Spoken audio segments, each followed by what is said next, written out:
मंडळी, अगदी बघूनच प्रेमात पाडणारा पदार्थ म्हणजे जिलेबी. अशी रसरशीत जिलेबी समोर आली की तोंडाला चटकन पाणी सुटल्याशिवाय राहत नाही. जिलेबी ही आपल्या महाराष्ट्रामध्ये खूप प्रसिद्ध गोडाचा पदार्थ आहे. बऱ्याच लोकांना वाटतं की जिलेबी हा पदार्थ घरी बनवण्यासाठी खूपच अवघड असेल, पण अजिबात नाही. तर आपण आज सोप्या पद्धतीने अगदी रसरशीत अशी जिलेबी कशी बनवायची ते पाहणार आहोत. तर आपल्याला जिलेबी बनवायचे अगदी झटपट अशी, त्यामुळे पहिल्यांदा आपल्याला पाक बनवून घ्यायचे. तर इथे मी 2 वाट्या ज्या आहेत ते साखर घेतलेली आहे. तर ह्याचा आपल्याला पहिल्यांदा पाक करून घ्यायचं आहे. तर मी इथे आपली साखर बुडेल इतकं मी ह्याच्यामध्ये पाणी घातलेलं आहे आणि ह्याचा आता आपल्याला छानपैकी 1 तारीपेक्षा कमी पाक करून घ्यायचं आहे, म्हणजे पूर्ण 1 तारी होऊन द्यायचा नाही आहे. तर त्या पद्धतीने आपल्याला पाक तयार करून घ्यायचं आहे. कारण की आपण पाक कशासाठी अगोदर करतोय, कारण नंतर आपल्याला पीठ तयार करून लगेच आपल्याला जिलेबी तळून त्याच्यामध्ये घालायची आहे. तर छानपैकी उकळी आलेली आहे आणि पाक आपला तयार होत आला. इथे मी इलायची पावडर घातलेली आहे त्याच्यामध्ये. त्यानंतर थोडंसं केसर घालायचं, त्याने खूप छान कलर येईल आपल्या जिलेबीला अजून. तर जेव्हा पाक पूर्ण होईल तेव्हा आपल्याला इलायची पावडर आणि केसर घालायचं आहे. तर आपला पाक इथे तयार झालेला आहे आणि तुम्हाला मी दाखवते. पूर्ण 1 तारी नाही करायचे आपल्याला.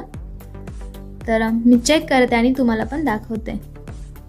तर हे बघू शकता, या पद्धतीचा आपल्याला पाक तयार करून घ्यायचा आहे. तर आपल्याला इथे आता गॅस बंद करायचं आणि हा पाक झाकण ठेवून थोडंसं कोमट होऊन द्यायचं आहे. तर आपण आता जिलेबी करण्यासाठी इथे मी मैदा घेतलेला आहे.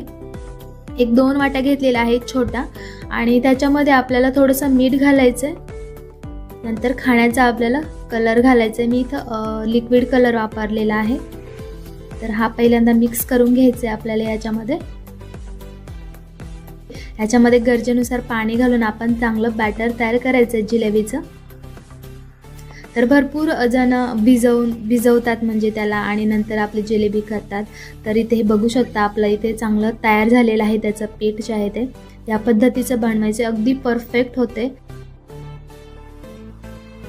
तर यामध्ये मी 1 चमचा फ्रूट सॉल्ट टाकलेला आहे. तर तुम्ही याच्याऐवजी सोड्याचा देखील वापर करू शकता, कारण आपल्याला इन्स्टंट बनवायचं आहे. तर 1 चमचा टाकलेला आहे आणि आपल्याला आता इथे जुगाड करायचं आहे थोडासा. तर इथे मी बॅग घेतलेली आहे प्लास्टिकची, आणि त्याच्यामध्ये खाली होल पाडलेला आहे. त्याला ते तांब्यामध्ये ठेवले आणि हे बॅटर त्याच्यामध्ये पूर्ण ओतून घ्यायचं आहे. आणि हे बघू शकता किती दाटसर आणि किती पातळ हवं, या पद्धतीने परफेक्ट होती जिलेबी. तर आपण आता तेल ऑलरेडी गरम करायला ठेवलं होतं. तर छान आपण वेडे काढून घेऊयात. तर खूप छान असं तयार झाले आपलं पीठ. मस्त वेडे निघत आहेत आणि खूप छान फुलते, बघू शकता.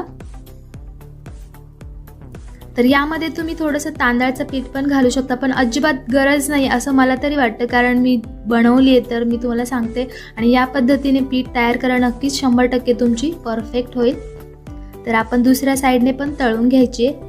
जिलेबी ही आपल्या महाराष्ट्रामध्ये बरेच लोक स्वातंत्र्य दिन किंवा प्रजासत्ताक दिन, घरगुती तसेच सार्वजनिक समारंभासाठी घरी बनवतात किंवा विकत देखील आणतात, कारण हा गोडाचा पदार्थ आहे त्यामुळे. तर इथे तळून झाली आणि या पद्धतीने काढून घ्यायचं आणि ते पाकामध्ये, कोमट पाकामध्ये आपल्याला टाकून द्यायचे मुरण्यासाठी. तर इथे आपण ही जिलेबी मुरेपर्यंत पाकामध्ये आपण दुसरी तयार करून घेऊयात. तर दुसरा घाणा देखील मी इथे घातलेला आहे आणि किती छान वेडे तयार झालेत, बघू शकता.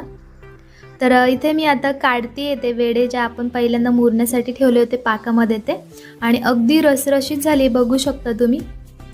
हे बघू शकता, एवढी छान झाली आहे खरंच. आणि या पद्धतीने तुम्ही पीठ तयार करा, अजिबात भिजवायची पीठ वगैरे गरज नाही. जर तुम्हाला कोणी तुमच्या घरी गेस्ट येणार असेल तर आता खूप पटकन होणार आहे. अगदी 15 ते 20 मिनिटामध्ये आपली जिलेबी तयार होते. तर अगदी रसरशीत अशी झालेली आहे आणि नक्कीच तुमच्या तोंडाला पाणी सुटलं असणार आहे. तर तुम्हाला ही रेसिपी आवडली असेल तर चॅनलला सबस्क्राईब करा आणि बाजूला बेल आयकॉन दिले त्यावर क्लिक करून ऑलवर क्लिक करा. तर बघू शकता, आणि तुम्हाला मी दाखवते किती म्हणजे क्रंची झालेली आहे, बघू शकता. तर खूप छान झालेलं आहे. मग कशी वाटली चला कमेंट्समध्ये नक्की कळवा आणि बनवून पाहतो मी पण. भेटूया अशाच एका छानशा रेसिपीसोबत. तोपर्यंत बाय बाय.